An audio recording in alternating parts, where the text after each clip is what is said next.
নমস্কার। মিথ্যে কথা কবি শঙ্খ ঘোষ। লোকে আমায় ভালোই বলে, নির্বিচারে সে দোষের মধ্যে একটু নাকি মিথ্যে কথা কই। ঘাটশিলাতে যাবার পথে ট্রেন ছুটেছে যখন, মায়ের কাছে বাবার কাছে করছি বকম বকম।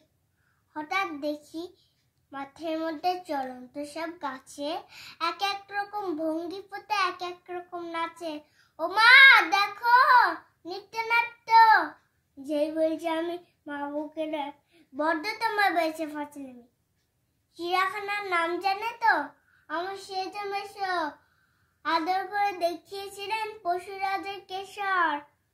কদিন পরে চুন খসানো টেবিল জুড়ে একই অবিকল সেই রকম ঘুরতে জানে দেখি। ক্লাসের মধ্যে যেই বলছি সুরঞ্জনার কাছে, জানিস আমার ঘরের মধ্যে সিংহ বাঁধা আছে।